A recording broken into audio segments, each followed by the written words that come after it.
Are you ready? Yes. Yes! Hi everyone, welcome back to Sydney and Starlight, and if you are new here, welcome, enjoy the videos. So today me and Sydney are going to be reading Disney's The Lion King. Lion King, a read-aloud storybook. So let's start. A prince is born. The hot African sun rose on an amazing sight. Giraffes, zebras, elephants, and animals of all kinds were gathered at Pride Rock. This was an important day. King Mufasa and Queen Sarabi watched as Rafiki, the wise baboon, presented their newborn son to the kingdom. The animals cheered and bowed before Prince. What does this say? Simba! Good job! But one family member didn't attend the celebration. Mufasa's brother, Scar. Scar was angry that he was no longer next in line to be king. Mufasa and his assistant, Zazu, went to ask Scar why he had missed the presentation of Simba. Oh, it must have slipped my mind, Scar sneered as he walked away. Simba grew into a playful and curious cub. Early one morning, Mufasa brought Simba to the top of Pride Rock. Everything that the light touches is our kingdom, he told his son. One day, the sun will set on my time here and will rise with you as the new king. Wow, cried Simba. But what about that shadowy place? You must never go across the border, Simba, said Mufasa sternly. But I thought a king can do whatever he wants, said Simba. Mufasa explains there's more to being king than getting your way all the time. You need to respect all creatures. We are all connected to the great circle of life. Simba tried to listen, but he was busy chasing a grasshopper and practicing his pounce. Just then, Zazu arrived with important news. Hyenas had crossed into the Pride Lands. Mufasa ordered Zazu to take Simba home and ran off to battle the hyenas. I never get to go anywhere, Simba complained. Can you say hyenas? Yes. Hyenas. Back at home, Simba went to see his uncle Scar. My dad just showed me the whole kingdom, the cub bragged, and I'm going to rule it all. Did he show you that place beyond the border? Asked Scar slyly. Only the bravest lions dare to go to an elephant's graveyard. Simba didn't see his uncle's evil trap. He decided to show his father what a brave cub he could be. Can you say Scar? Scar. Simba set out to find his best friend Nala. Can you say Nala? No. Nala. She was lying with their mothers on a rock nearby. Mom, can Nala and I go to this great place near the waterhole? Fibbed Simba. As long as Zazu goes with you, answered Sarabi. We've got to ditch Zazu, Simba whispered to Nala. We are really going to an elephant graveyard. Simba and Nala laughed as they ran in and out of animal herds to escape from Zazu. We lost him, cried Nala. Together they played, tumbling and rolling. With a thump, they landed next to a huge elephant skull. Zazu caught up with them, but it was too late. Banzai. It sounds like Banzai, except Banzai, however you say that. If you say it like Banzai, it sounds like a type of tree. Shenzi and Ed, 3 drooling hyenas with sharp teeth, surrounded them. The hyenas grabbed Zazu first. Why don't you pick on somebody your own size? Shouted Simba. Then one tried to catch Nala, but Simba swiped his claws across the hyena's cheek. Suddenly, a tremendous roar shook the ground. Sorry, Darn it. Sorry. My battery is almost out. Okay, well, I still have a little bit of time to film the video, but I got a battery warning. Sorry about that. Okay, it was Mufasa! His giant paws struck one of the hyenas as he growled. If you ever come near my son again, the hyenas ran away before he could finish. Mufasa scowled his son on the way home. You disobeyed me, Simba. I was just trying to be brave like you, Dad, said Simba softly. Being brave doesn't mean you go looking for trouble, replied Mufasa. Then Mufasa told Simba how the kings of the past looked down on them from the stars above. They will always be there to guide you, and so will I. Scar's trap. Can you say trap? What? Trap. Scar was angry when the hyenas told him that Simba had escaped, but he quickly came up with a new plan to get rid of Simba and his father. I will be king, he cried. The next day, Scar found Simba. Your father has a surprise for you, he said. Scar led Simba down a steep gorge and told him to wait there. Then Scar signaled to the hyenas to frighten the herd of wildebeests. The panicked animals stampede right towards Simba. Hearing the thunder of hooves, Mufasa looked into the gorge and saw his son. He leaped down and saved Simba's life. Simba was safe, but Mufasa was still in danger. As he tried to climb away from the stampede, the rocks crumbled beneath him. Struggling up the cliff, Mufasa saw Scar. Brother, help me, he cried.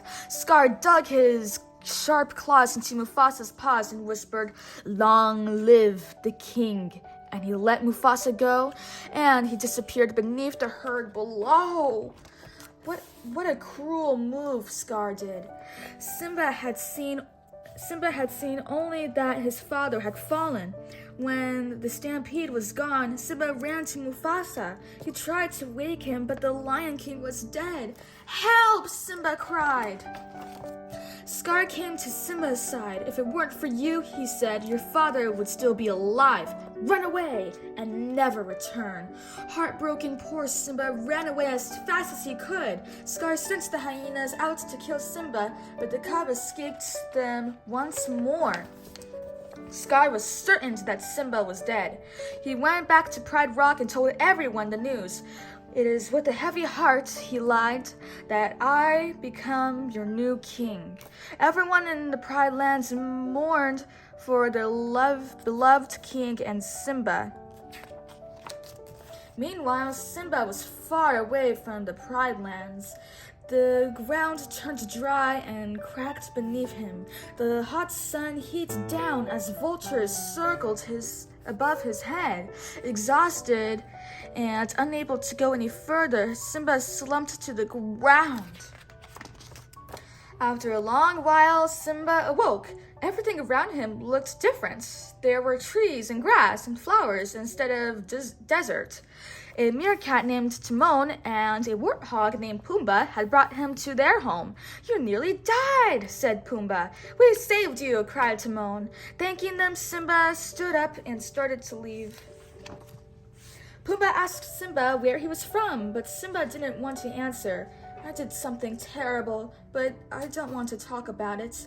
You gotta put your troubles behind you, kid, said Timon. No past, no future, no worries. Hakuna? Hakuna Matata. Simba decided to stay with his new friends. Simba's choice. Years passed and Simba grew into a young lion. One night, while looking up at the stars, Simba remembered his father's words. Someone once told me that the great kings of the past are up there watching over us, he said to his friends. The next day, Pumbaa was chasing a bug when a fierce lioness sprang out at him from the tall grass. He screamed and ran away, but he got stuck beneath a fallen tree. She's gonna eat me, he squealed. Simba heard his friends' cries and rushed to help. Simba wrestled with the lioness, but then he realized that she was his old friend Nala. Simba! You're alive, she said happily. That means you're the king, Nala told Simba, how Scar had destroyed the Pride Lands. Simba, if we don't do something, everyone will starve. I can't go back, said Simba angrily, and he turned and walked away. Simba thought about what Nala had said. I won't go back, he said to himself. I won't change anything. It won't change anything. Just then, Simba heard a chanting song from the jungle. Rafiki the baboon came walking toward him. If you want to see your father again, look down in there,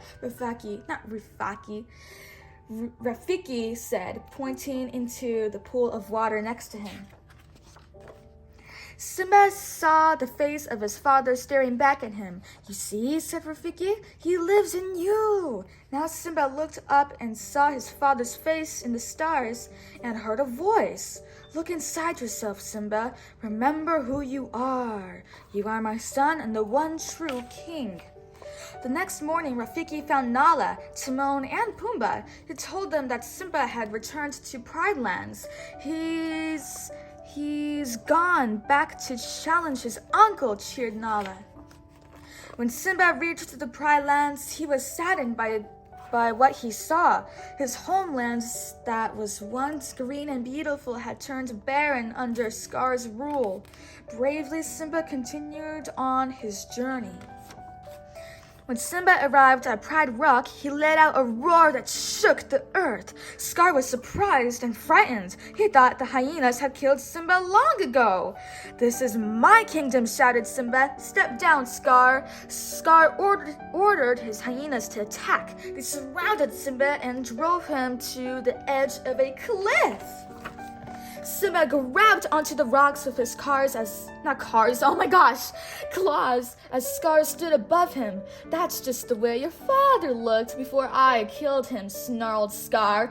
Then Simba realized that it had been Scar who killed his father. With new strength, Simba lunged onto the rock and attacked. That moment, Nala, Timon, and Pumbaa arrived, and a battle broke out on Pride Rock. This time, Simba trapped Scar at the steep edge of Pride Rock. Sparing his life, he ordered his uncle to run away and never return.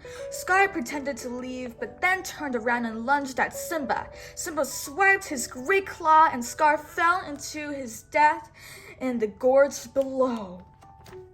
Simba took his rightful place as king, and once again, the lands flourished. Soon all animals gathered at Pride Rock to celebrate the birth of Simba and Nala's cub. The circle of life would continue. The end. Oh wait, hold on. Sorry. Do you want to find one? Can you find Snow White? No way. Aurora? Yeah. Aurora. So that is it for today, everyone. I really hope you all enjoyed it, and we'll see you all next time. Bye-bye! Pick out your favorite page.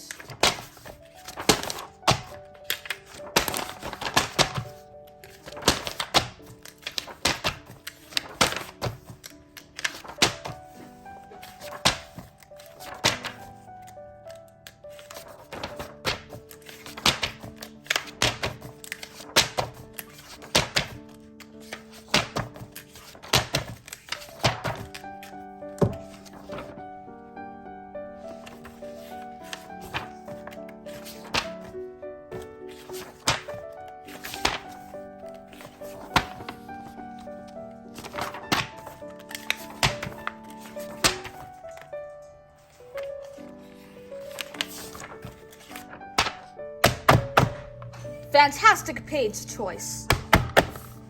Bye-bye! Who's your favorite character? Simba. Simba! Bye-bye.